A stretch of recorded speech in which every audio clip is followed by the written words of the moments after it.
If you've spent like a lifetime building your success, putting in the long hours, making those really hard sacrifices, there's this creeping, um, almost silent anxiety that can start to keep you up at night.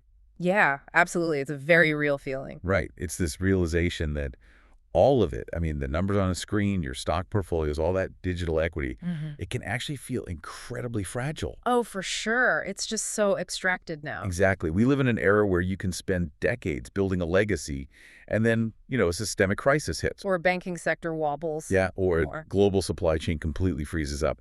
And suddenly, what you thought was this impenetrable fortress is revealed to be, well, just an illusion. Yeah, it's just paper wealth. Right, paper wealth. And Yeah. it can vanish in a matter of days. It really is the fundamental vulnerability of like modern wealth architecture. I mean, we've abstracted value so far away from the physical world. We really have. We put it into derivatives, into algorithms, into fiat currency, and we sometimes forget how quickly those abstractions can evaporate when the physical world actually breaks down. Which it does, more often than we'd like to admit. Exactly. When the ships stop moving or the grid goes down, your digital portfolio doesn't feed your family or secure your lineage. It really doesn't. And that tension between paper wealth and physical reality is exactly what we're exploring today for you, the learner. Mhm. We are jumping into a deep dive on a very specific, incredibly dense source. Oh, it's dense, all right. Yeah, we've got our hands on an investment prospectus for an entity called Ecoladang Microfarms. Mm. And our mission today is to map out the highly intricate ecosystem they are building. Which is a lot to map out, honestly. Massive. We need to unpack the unique, almost radical pathways for investment they've laid out, because this isn't just a pitch deck asking for a check to build a greenhouse. Bro, not even close. Right. It's a complete reimagining of what it means to build, secure, and pass on legacy in an unpredictable world. Yeah, and to really grasp what they're doing, we have to look at the architecture. Ecoladang is not a monolithic company doing one single thing. Right. They're not just planting crops and selling them. Exactly. If we try to view it through the lens of a traditional agricultural startup, the math won't make any sense. It's a multi-layered ecosystem designed to solve different problems for different stakeholders, like simultaneously. Right. And depending on who you are, you plug into a totally different part of the machine. Yeah, it's highly modular. So we're going to look at 5 distinct layers today. First, you have the landowners sitting on massive, inefficient properties. Right. Then second, you have the franchise owners, which are individuals looking to buy a turnkey legacy for their grandchildren. Third, you have the managed operational farmers, the boots on the ground. The local staff actually doing the work. Exactly. Fourth, you have the Ecoladang corporate brain steering the ship. And fifth, you have the underlying mechanism they call the agri-shack, which is designed to literally fund itself once it's switched on. It's quite the setup. We're going to explore how all these pieces interlock. But before we even get into the financial mechanics, the biomass reactors, the AI, which we absolutely will, I want to start with the philosophical foundation. Yeah, the philosophy here is super important. Right. They lay it out in the opening pages of this prospectus. They call it the Guardian Legacy Initiative. Yeah. And they frame the entire project around this concept of the sovereign imperative. What is the actual thesis here? Well, what's fascinating here is how directly they address the psychological burden of wealth transfer. The psychological burden. Yeah. The sovereign imperative, as they define it, is the necessary urgent shift away from relying on that fragile illusion of paper wealth we just talked about. Okay.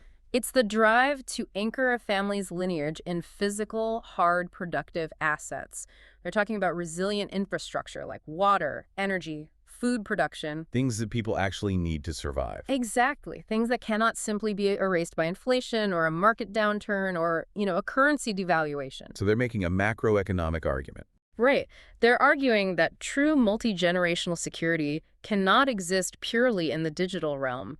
It requires a physical foundation that generates intrinsic value regardless of what the stock market is doing. Wow.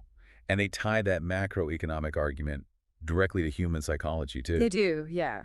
There's this section on the architecture of fairness that makes a really poignant observation about self-made wealth.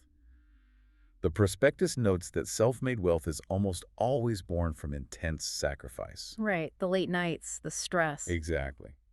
And because of that, handing the next generation an unearned financial inheritance, like a blank check or a trust fund full of depreciating cash, can actually be incredibly destructive. Oh, it absolutely can be. It strips them of their motivation. It removes their friction with reality. Yeah, and if we connect this to the bigger picture, it's the classic dilemma of the self-made individual.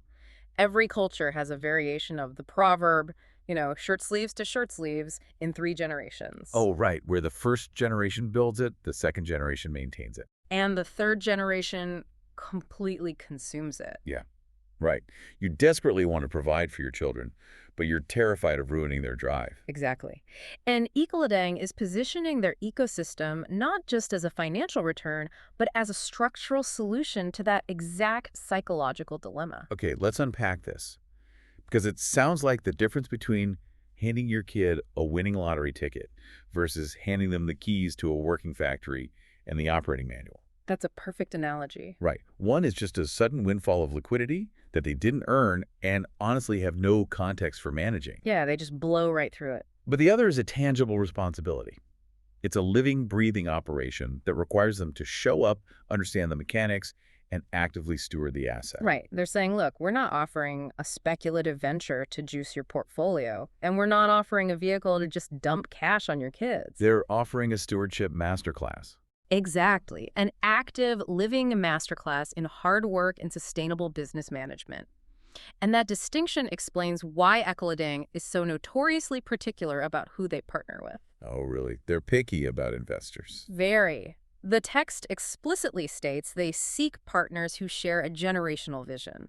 They actively avoid traditional institutional investors or venture capitalists or private equity firms looking for a rapid speculative exit. So no flipping the company in 3 years. Right. If your investment horizon is flipping an asset in 3 to 5 years for a multiple, you are fundamentally misaligned with the physics of what they're building. Because this is an ecosystem engineered for a decades-long generational handoff. Exactly. It's a completely different risk profile. They aren't looking to artificially inflate quarterly numbers to satisfy a hedge fund. Right. But to understand what exactly is being handed down, like what that working factory actually looks like in practice, we have to look at the central engine of the company. Yeah, we have to separate the central nervous system from the individual organs.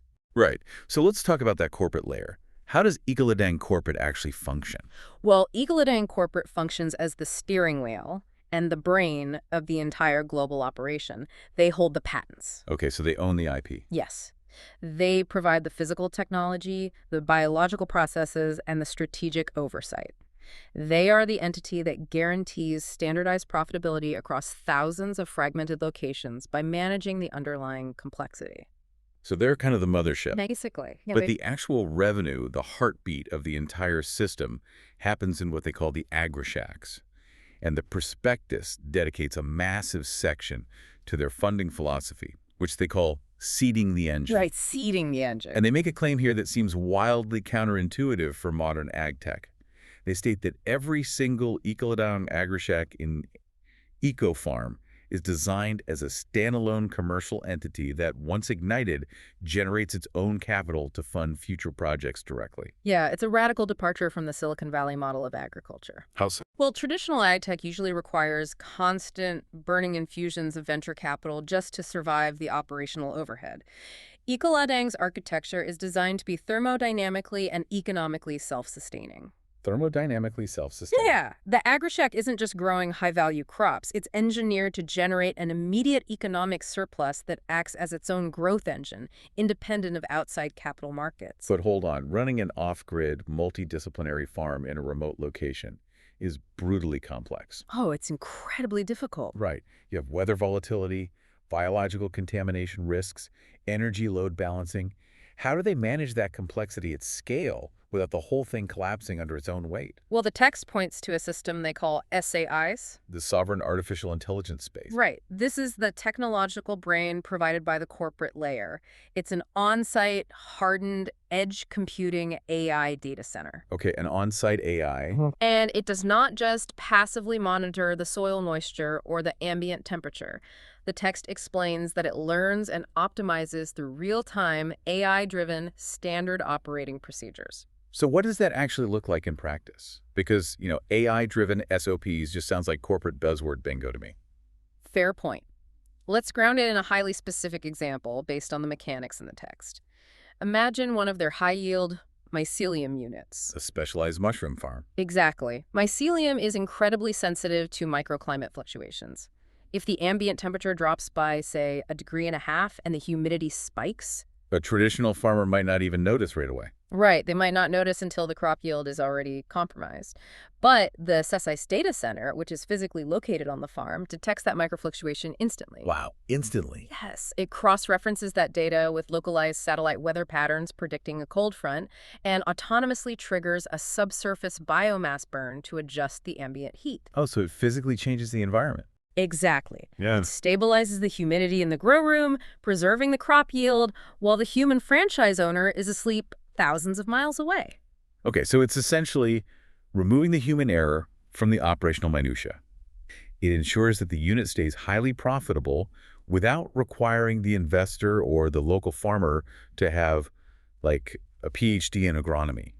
Exactly. But that raises a massive red flag for me. Oh, what's that? If these agri-shacks self-fund once they are operational and they have an autonomous AI brain running the show, why on earth do they need outside capital? Right. Why issue an investment prospectus at all? If the machine prints its own money, why let anyone else in? It is the most logical question to ask, and the text draws a very firm boundary here. Their capital needs are strictly for initial deployment and foundational infrastructure. Just to get the ball rolling. Exactly. Because they are absolutely militant about protecting the integrity of their self-funding mission, they do not want outside capital dictating operational terms once the engine is actually running. So they don't want a board of investors telling them how to farm. Right. The prospectus notes their primary funding vehicles are actually non-dilutive government grants, followed by strategic angel investors and individual capital. Okay, you see. They use outside money to pour the concrete, fabricate the reactors, and deploy the data centers. But once the key is turned and the biological cycle begins, the engine runs itself, and they close the door to outside interference. Okay, that definitely clarifies the timeline. You are buying the infrastructure, not subsidizing a burn rate. Right. So now that we understand the central nervous system, the AI, and the self-funding cellular structure, the agri-shacks, let's look at how external partners actually interact with this physical world. This is where it gets really interesting. Yeah, and that starts with the ground itself, the landowners. Right. This is where the physical footprint of the operation takes shape, and it addresses a massive macroeconomic inefficiency. Tell me more about that.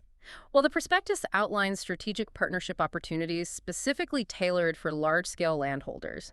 They repeatedly use palm oil concessions as their primary example. And the pitch to these massive agricultural landowners is framed around an asset conversion model. Exactly. They are targeting agricultural waste, things like empty fruit bunches and palm kernel shells. Now, if you look at the logistics of a massive palm plantation, this waste is a nightmare. It's a huge problem. Right, it's a costly disposal liability. You either pay astronomical transport fees to haul it away, or it just sits there rotting, taking up acreage, and creating severe environmental and pest issues. Exactly. The landowner is sitting on thousands of tons of a stranded asset that actively costs them money. Ecoladang steps in with a proposition. Let us turn that liability into a high-value, decentralized energy asset. Wow. And how do they do that? They do this by implementing what they call biomass renewable energy, or BRE systems. The text details processes like gasification, carbonization, and waste pyrolysis. Wait, I need to stop you there. Because when people hear burning agricultural waste for energy, they immediately think of massive smokestacks and a carbon emissions nightmare. How is a system based on burning palm waste compatible with an advanced, sustainable ESG ecosystem? This raises an important point about the physics involved, and it's a crucial distinction. They are not simply burning the waste in the traditional sense. They aren't. No. Traditional combustion requires oxygen, and yes, it produces massive carbon emissions. Pyrolysis and gasification are entirely different thermal processes. So how does it actually work inside the reactor? Well, you take the empty fruit bunches, dry them, and place them into a sealed, pressurized reactor. Okay. You then superheat that chamber to anywhere from 400 to 800 degrees Celsius, and this is the key in an oxygen-deprived environment. No oxygen. Right, because there's no oxygen, the biomass cannot catch fire. Instead, the intense heat causes the physical and chemical structure of the waste to break down. The volatile compounds inside the palm shells vaporize into what is called syngas, or synthetic gas. Oh, wow. And then they capture that syngas and use it to spin a turbine to generate off-grid electricity. Precisely. The syngas powers the microgrid that runs the CA's data centers and the climate-controlled farms. That's incredible. But the secondary magic is what is left behind in the reactor. Because the material didn't burn, the solid carbon structure remains intact. It comes out as biochar, or activated carbon. Which is a highly valuable, high-margin physical product used in everything from water filtration systems to advanced agricultural soil amendment. Exactly. So they are essentially taking a pile of rotting liability, putting it through a high-tech pressure cooker, and extracting off-grid electricity and a commercially viable carbon product. That is the asset conversion model in a nutshell. They are closing the biological loop. The waste from the landowner's primary crop becomes the foundational fuel for Ecoladang's entire ecosystem. It reminds me of those symbiotic relationships you see in nature. Oh, like what? It's like the oxpecker bird that sits on the back of a rhinoceros. The landowner is the rhino. They give up a tiny, almost negligible footprint of their massive land for this Ecoladang infrastructure. Right. In return, Ecoladang the bird eats their waste, solving their massive logistical tick problem, and turns it into an annuity-like cash flow. That's a great way to think about it. And from a macroeconomic perspective, what is the ultimate why for the landowner to allow this on their property? I mean, they're getting their waste processed for free, right? Yes, but the text is explicit. Risk mitigation. If you own a massive palm oil concession, your entire financial existence is tied to the global commodity price of palm oil. Oh, right. Which fluctuates wildly. Exactly. By dedicating just a small parcel of land to the Ecoladang infrastructure, landowners immediately decouple a portion of their revenue from that single crop volatility. That makes total sense. Yeah. If the global price of palm oil crashes tomorrow, they still have a stable, guaranteed off-grid cash flow coming from the energy and activated carbon produced by the infrastructure on their land. It is a brilliant structural hedge. It really is. But if the landowner is providing the physical space and the biological fuel, and the corporate layer is providing the AI and the reactors, who is actually putting up the capital to own the microfarms running on top of this grid? Oh, yeah. Because the landowner just gets a cut of the energy and waste processing. And that brings us to the individuals actually buying the farms, the franchise owners. Right. This connects directly back to our opening discussion about the sovereign imperative and solving the psychological burden of inheritance. Right, the generational assurance franchise. Exactly. The specific investment vehicle here is called the generational assurance franchise. Generational assurance. The text describes it as a turnkey, fully managed micro-farm franchise, complete with certified infrastructure and off-grid clean energy. But the timeline is what completely breaks the mold of traditional investing. Oh, absolutely. They describe a mandatory incubation phase. Let's map out that timeline. It's a fascinating structural innovation. Let's say you, as a successful individual, make this capital investment when your child or grandchild is young. Okay. During this incubation phase, which could last a decade or more while your heir is growing up, you do not have to touch the farm. Ecoladang entirely manages the physical asset. So you're totally hands-off. Completely hands-off. They run the day-to-day operations, they maintain the infrastructure, they optimize the crop yields, and they handle all the logistics. And then, when your heir reaches adulthood, the legacy handoff occurs. You don't hand them a brokerage account that might have lost half its purchasing power to inflation, or a pile of cash they didn't earn. Right. You hand them a fully operational, physically existing self-funding business. And crucially, it is governed by decades of proven standard operating procedures generated by the AI. This addresses the core concept of operational risk. In any traditional business, the highest risk of failure is in the first 5 years while you figure out product market fit, localized logistics, and, operational bottlenecks. Most small businesses don't survive that window. Exactly. By the time the heir takes over this franchise, the system has been running, learning, and optimizing for 15 years. That's incredible. Yeah, the operational risk has been mathematically minimized because the San Materius has already encountered and solved the localized challenges of that specific microfarm 1,000 times over. Okay, I have to push back here. Go ahead. Because when you strip away the lofty language, isn't this just a sophisticated franchise model? If I buy a fast food franchise from my kid, I am also handing them a business with established procedures, a corporate playbook, and a recognized brand. That's true on the surface. Right. How is this generational assurance franchise fundamentally any different from just buying them a burger joint and telling them to get to work? It comes down to the nature of the operational burden during that incubation period and the underlying resilience of the asset itself. What do you mean? Well, if you buy a fast food franchise today, someone has to actively manage that operation from day one. You're dealing with daily employee turnover, localized supply chain disruptions, health inspections, and shifting consumer trends. Yeah, that's a lot of work. It is. If you're already a busy, successful individual, taking on the operational oversight of a retail franchise while your child grows up is a massive, exhausting burden. It's basically a vacant job. Exactly. Ecoladang's model uses the AI and their corporate management to completely remove that operational friction from the investor during the youth of the child. I see. With the burger joint, you are basically buying yourself a stressful second job until your kid is old enough to take it over. Yeah. With Ecoladang, you are buying a living asset that grows and optimizes itself autonomously. Exactly. And look at what you're actually handing down. You aren't teaching your heir how to manage minimum wage labor to sell cheap calories vulnerable to shifting dietary fads. Right, you're teaching them something real. You're handing them a node in a decentralized, sustainable infrastructure network.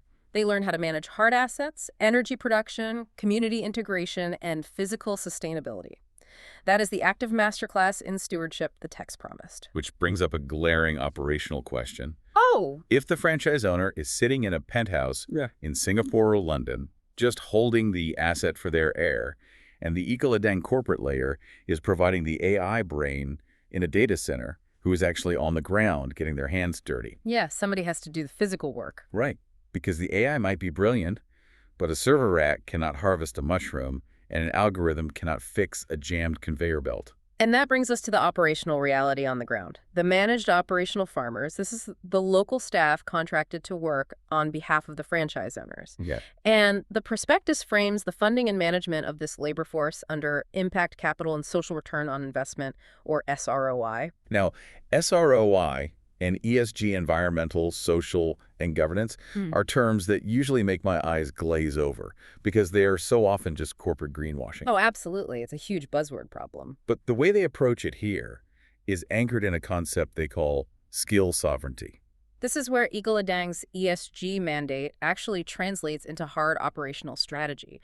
They're not simply looking to exploit the cheapest available rural labor. Right. The Skill Sovereignty Initiative dictates that capital is deliberately allocated to run certified, high-demand technical training programs directly on the farms for the local population. And the examples they give in the text are wild for a farming prospectus. Yeah. They aren't just teaching people how to prune plants. No, not at all. They specifically mention training local workers as EV mechanics, electric vehicle mechanics, and advanced electrical engineers. And if we connect this to the broader technological shifts in agriculture, it makes perfect sense. Modern, high-yield farming is heavily mechanized. But it's not just a guy with a hoe anymore. Exactly. You are dealing with autonomous electric tractors, automated HVAC systems for climate control, and complex sensor networks. I have to be cynical for a second, though. Always a good idea. Training an electrical engineer or an EV mechanic in a rural jungle sounds like a great bullet point for a philanthropic brochure. But how is that actually profitable for the franchise owner? Aren't they essentially just using the investor's money to subsidize a trade school for the local village? It looks like philanthropy, but it is actually an exercise in ruthless, pragmatic risk management. Think about the logistics of remote operations. Okay. If an automated electric biomass handler breaks down in a remote concession, and you rely on an external corporate technician, you might wait 3 weeks for someone to fly in from the capital city. Yeah, that's true. During those 3 weeks, your biological crop cycle is degrading, and your franchise is hemorrhaging money. If you have trained the local community to be advanced EV mechanics, that machine is fixed in 3 hours. Here's where it gets really interesting to me. They are solving the macroeconomic problem of rural brain drain. Yes, that's a huge issue globally. Usually if a kid grows up in an agricultural community and has an aptitude for engineering or robotics, they have to leave. They move to the capital to get trained, and they never come back. Right. The talent just funnels into the cities. Exactly. But Ecoladang is creating a localized university disguised as a farm. By offering technical mastery right at home, they retain the brightest minds in the very communities that need them. And they lock in an incredibly loyal, highly skilled captive labor pool. The text details broader community upliftment initiatives funded through this SROI model that reinforce this loyalty. What kind of initiatives? They mandate investments in tangible community assets, on-site medical clinics, secure communal learning spaces, and access to reliable, high-speed internet. They also mention ethical supply chain integration. They direct capital toward supporting local micro-enterprises, ensuring that regional arts, crafts, and specialized legacy crops are integrated into Ecoladang's secure supply chain. Right, giving the broader village guaranteed market access and fair pricing. That's amazing. Yeah. By building the clinics, providing the internet, and securing the local economy, you are transforming the surrounding community into vested partners in the success of the physical asset. Because if the farm fails, the clinic closes. Exactly. If the community's health, education, and economic stability are directly tied to the success of the AgriShack, they will protect that asset with their lives. It is the ultimate insurance policy for the generational wealth you are trying to pass down. So the ESG mandate isn't charity. It is structural security. Bingo. But let's pivot to the mechanics of the money itself. Let's say you're listening to this, and you don't own thousands of acres of palm oil land to build a reactor on. Right, most people don't. And maybe you aren't at the stage of life where you want to buy an entire, fully managed franchise for a grandkid. What if you just recognize the sheer brilliance of this ecosystem and want to allocate capital into it? Well, the prospectus outlines very granular financial avenues for targeted investments. It does.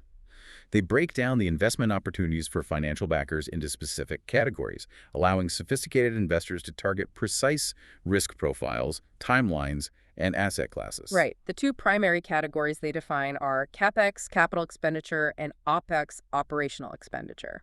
Let's break these down, starting with the CapEx funding. The text defines this as asset development and infrastructure. What exactly is an investor buying here? So CapEx is for the investor who wants their capital tied to physical, long-life, concrete, and steel income-generating assets. The first major avenue here is funding the biomass renewable energy infrastructure. Okay, the power plants. Exactly. If you deploy capital here, you are directly funding the construction of those integrated gasification plants and pyrolysis reactors we discussed earlier. And the return on that? Your return is anchored to the guaranteed long-term revenue streams generated from off-grid energy sales and activated carbon production, backed by tangible industrial machinery. So that is the heavy industrial play. You are owning the power plant of the ecosystem. What is the biological equivalent in the CapEx category? The other major CapEx avenue is funding the physical construction of the high-yield microfarms. This is the capital required to build out the specialized climate-controlled facilities. Right. The text explicitly mentions units designed for rapid cycle hydroponics, aquaculture, and entomology. For those tracking the agricultural terms, aquaculture involves the integrated fish farming systems, and entomology refers to the highly lucrative insect protein farming, like black soldier flies, which are used to produce premium animal feed. Correct. The appeal of these CapEx investments is that these facilities are entirely climate-controlled. Once the physical structure is built, they offer rapid, continuous production cycles and incredibly high margins year-round. Because they're indoors. Yes, completely insulated from seasonal weather volatility or external climate shocks. Okay, so CapEx builds the physical fortress. Now, what about OpEx funding? The text calls this operational and growth capital. Why does an ecosystem that supposedly self-funds need operational capital? Good question. OpEx is shorter-term, highly targeted financing designed for working capital and rapid market scaling before the biological cycles become fully self-sustaining. For example, even if you have used CapEx to build a state-of-the-art mycelium facility, you still need short-term OpEx financing to secure the massive volumes of specialized biomass feedstock, purchase the initial fungal spores, and cover the day-to-day labor until that first crucial harvest is completed and sold. And the text specifically mentions a fascinating integrated system under the OpEx umbrella, the avian lagomorph units. What exactly is an avian lagomorph unit, and why does it need operational funding? This is a brilliant example of their biological stacking. Avian refers to poultry chickens or quail, and lagomorph refers to rabbits or hares. Chickens and rabbits, got it. Instead of raising them separately, Ecoladang uses engineered, multi-tiered systems where they are raised symbiotically. The rabbits occupy the upper tiers, and their nitrogen-rich waste drops down to feed specialized insect larvae or fertilize specific substrates, Wow. which in turn provides high-protein feed for the poultry on the lower tiers. It maximizes protein yield per square foot to an astonishing degree. That's wild, but it needs seed money. Exactly. To ignite that cycle, you need OPEX to acquire the premium breeding stock and the initial specialized feed until the multi-tiered system reaches equilibrium and begins self-funding. And once you harvest the poultry, the rabbits, the fish, or the high-value mushrooms, you have to actually get them to a buyer in a tropical climate without them rotting. That's the tricky part. Which is why the text also heavily emphasizes OPEX being utilized for market penetration and logistics. They explicitly call out the need to acquire specialized cold chain capacity. This is a critical logistical bottleneck that OPEX solves. Harvesting a premium, temperature-sensitive crop in a remote jungle environment is useless if it degrades before it reaches a high-end restaurant or an export hub. Right. You can't just toss a premium mushroom in the back of a hot pickup truck. Exactly. The OPEX capital doesn't just buy standard delivery trucks. It funds a fleet of mobile microclimates, ensuring the biological integrity of the product from the agri-shack directly to the end consumer. It's the circulatory system. Yes. OPEX provides the circulatory system that allows the physical assets built by CapEx to actually extract value from the broader market. So we have these incredibly precise instruments. You can invest in the pyrolysis reactors, the rabbit breeding stock, or the refrigerated trucks. Very granular. But what if you're listening to this and you're thinking, I don't want to pick the winning horse within the ecosystem. I believe the entire architecture is the future of resilient wealth. What are the broader macro-level funds outlined at the end of the prospectus? They offer 3 primary macro-level pathways for broader exposure. First, there is the parent company's strategic investment. Okay. This is the top-tier play. It provides expansive exposure to the entire global franchise model. Crucially, it includes an equity stake in their proprietary ISO technology architecture and the patents underlying the biomass conversion intellectual property. So that is for the investor who wants to own the brain and the blueprints rather than the individual farms. Exactly. Now, if an investor is specifically bullish on the hard technology rather than the agriculture, there is the Technology and Infrastructure Fund. What does that cover? The text notes that this fund bypasses the biological risk entirely and invests directly in the foundational hardware. The patented biomass reactors, the on-site power generation turbines, and the physical build-out of the hardened CES edge computing data centers. And conversely, if you want something highly targeted but still managed as a fund, there's the microbusiness direct investment. This allows you to ring-fence your returns to specific high-yield biological units across the entire network.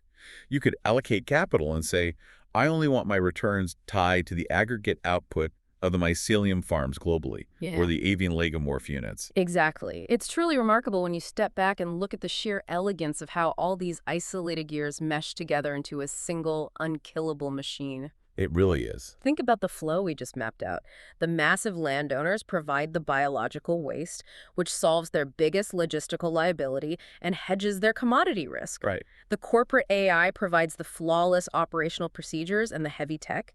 The franchisees provide the foundational capital, driven by a desperate psychological need to build a lasting legacy for their children. And the local managed farmers provide the highly skilled, deeply loyal labor uplifted by technical training and community infrastructure. Yes.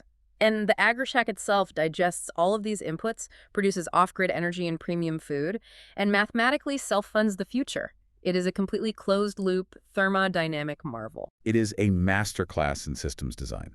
They have taken the 3 biggest existential anxieties of the modern wealthy investor: environmental collapse, social instability, and the evaporation of paper wealth, and engineered an architecture that solves all 3 simultaneously through ruthless physical pragmatism. Absolutely. So, to bring it all back to the listener, to the learner who joined us today, Ecoladang represents a profound pivot in how we view value. It is an invitation to step away from the anxiety of the digital screen. Yes. It's a pathway out of the fragile illusion of paper equity and an entry into an integrated, localized ecosystem of hard physical assets, genuine community empowerment, and self-sustaining technology.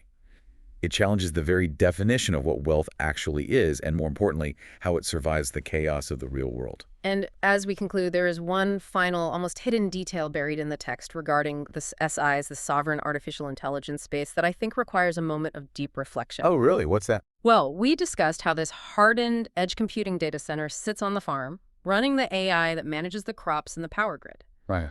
But the prospectus mentions, almost in passing, another function of these data centers. Okay. It states that the SEIS proactively earns revenue by offering sovereign compute services globally. Wait, sovereign compute services, Yeah. meaning they are renting out the processing power of the farm's data center to outside clients. Yes. And this raises an incredible paradigm-shifting question. If these agricultural microfarms are powered by hardened AI data centers that are generating their own off-grid electricity from waste, and they can sell secure, decentralized computing power to the rest of the world, what is the ultimate product of Ecoladang? Oh my God. Does there come a day when the physical crops, the high-value mushrooms, the rabbits, the fish, are actually just a biological byproduct used to justify the infrastructure? Wow. Is the true, unassailable generational wealth being generated here actually the global, decentralized digital computing power safely housed in a fortress, powered by endless jungle waste, completely immune to grid failures? So they might actually be using the oldest hard assets on Earth, farm waste and biology, to build an indestructible off-grid engine for the digital future. That's what it looks like. It's the physical and the digital perfectly merged, a decentralized AWS powered by palm oil shells. That is going to keep me up tonight. Me too. To you, the learner, thank you for joining us on this incredible deep dive. This is absolutely an invitation to look at your own legacy, to look at the fragility of your own portfolio, and ask yourself, what are you truly building and what are you really passing down? We will catch you on the next one.